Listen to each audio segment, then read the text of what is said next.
এই পিসিটার হচ্ছে thermal paste change করতেছি। এখন প্রশ্ন হলো যেটা সবাই করে, সেটা হচ্ছে থার্মাল পেস্ট কতদিন পর পর চেঞ্জ করতে হয়। এটা নির্দিষ্ট কোনো দিনক্ষণ নাই, আপনার দরকার হলেও করবেন, দরকার না হলে আপনি 3 বছর 4 বছরে করার দরকার নাই। এখন এরকম যদি হয় যে আপনি একটা পিসি কিনেছেন অনেক দিন যাবত, কিন্তু আপনার টেম্পারেচার যা আছে ঠিক আছে, আইডিয়ালি আপনি সন্তুষ্ট বা পিসিতে কোনো সমস্যা করতেছে না, তখন আপনার থার্মাল পেস্ট চেঞ্জ করার দরকার নাই। এখন এরকম যদি হয় যে আপনার পিসিটা এতদিন ভালো চলতেছিল, হঠাৎ করে টেম্পারেচার আপনার বাইরে গেতেছে, নর্মাল যা আছে তার থেকে আপনার 4-5 ডিগ্রি বেশি দেখাচ্ছে, কিন্তু আপনার কুলার ঠিক আছে, এয়ার কুলার হোক বা লিকুইড কুলার হোক, কুলার ঠিক আছে, এবং আপনিও দেখলেন যে অনেক দিন যাবত হয়েছে থার্মাল পেস্ট আপনি চেঞ্জ করেনই নেই কখনো, তখন আপনি থার্মাল পেস্টটা চেঞ্জ করতে পারেন। কিন্তু এমনি যদি আপনার পিসি ওকে থাকে, টেম্পারেচার ঠিক থাকে, তাহলে থার্মাল পেস্ট চেঞ্জ করার দরকার নাই।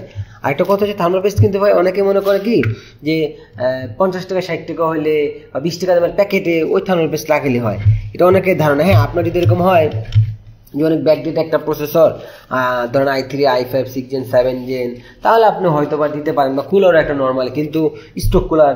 কিন্তু আপনার যদি হয় যে ধরেন একটা গেমিং সিপিইউ বা হাই এন্ডের সিপিইউগুলা, তাহলে কিন্তু ধরেন মনে করেন আপনি এই যে 40-50 টাকা থার্মাল পেস্টে কাজ হবে না, অ্যাটলিস্ট ধরেন আপনার 500-700 বা 1000 টাকার মধ্যে যেতে হবে। এখানে লাগাচ্ছি সেটা হচ্ছে আপনার আর্টিকের MX4, এটা হচ্ছে 4 গ্রামের, এটা প্রাইস 1100 থেকে 1150 টাকা। এটা অবশ্য একটু বেশি, 4 গ্রাম, এটা অ্যাটলিস্ট আপনি 2টা বা 3টা সিপিতে দিতে পারবেন। এটা আবার সাইজের উপর ডিপেন্ড আছে, কারণ 13 জেন বা 12 জনের সিপিইউগুলো একটু বড় আর কি। এটা গেল। আর আরেকটা বিষয় হচ্ছে আপনার কতটুকু পরিমাণে দিবেন। এবং অনেকে বলে যে একটা ডট দিলে হয় মসুর ডালের মতো, অনেকে বলে যে ক্রস দিলে হয়।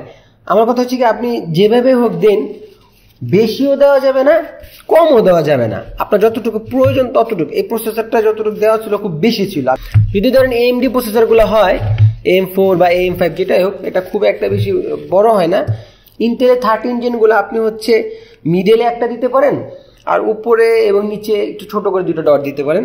আর AMDতে আপনি একটা ক্রস দিতে পারেন মাঝ বরাবর, অথবা ধরেন একটা ডট দিতে পারেন। আর আপনি যদি পুরাতন পেস্ট থাকে, নতুন পেস্ট লাগানোর অবশ্যই ভালোভাবে আপনার হচ্ছে কুলারের প্লেটটা এবং হচ্ছে সিপিইউর টপ পার্টটা সুন্দরভাবে পরিষ্কার করে নেবেন। আর যদি আপনি অ্যাডভান্স ইউজার না হন, তাহলে আপনার হচ্ছে প্রসেসরটা খোলা দরকার নাই। এরকম লাইভ অনেক সাক্ষী আছি, এই প্রসেসরটা খুলতে গেছে পিন পাকা টাকা করে ফেলছে, মানে জিনিসই গেছে আর নষ্ট হয়ে, আর ওয়ারেন্টি তো পাইই নেই। প্রসেসর জায়গায় থাক, আপনি হচ্ছে জাস্ট প্রসেসরটা পরিষ্কার করবেন।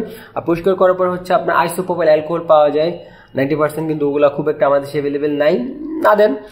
টিস্যু দিয়ে ভালোভাবে পরিষ্কার করেন এবং একটু ফুটও দিয়ে দিন, আবার টিস্যুর জন্য পার্টিকেলসগুলো লেগে না থাকে এবং ধুলাবালি না থাকে।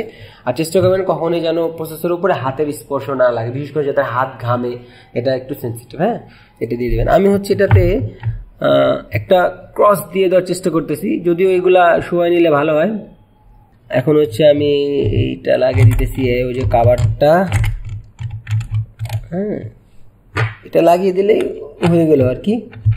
তো আপনারা যারা হচ্ছে থার্মাল পেস্ট চেঞ্জ করতে চান, চেঞ্জ করতে পারবেন, নির্দিষ্ট কোনো ডেট নাই, দিনক্ষণ নাই। প্রয়োজন হলে চেঞ্জ করবেন, প্রয়োজন না হলে চেঞ্জ করবেন না, এইটাই হচ্ছে বিষয়, মূল কথা আর কি। হ্যাঁ, আর যেহেতু আপনার একটু দাম হয় পেস্টগুলা, এই জন্য লাগানোর আগে একটু শিওর হয়ে নিলেন। দেখা গেলো আপনার পেস্ট চেঞ্জ করলেন, কোনো উপকারে আসলো না, কুলারের সমস্যা, সেক্ষেত্রে আপনার টাকাটা একটু ড্যামেজই বলতে পারেন আর কি। তো সবাই ভালো থাকবেন, আর এরকম নিত্য নতুন টিপস পাওয়ার জন্য টেকমিনার সাথেই থাকবেন। আল্লাহ হাফেজ।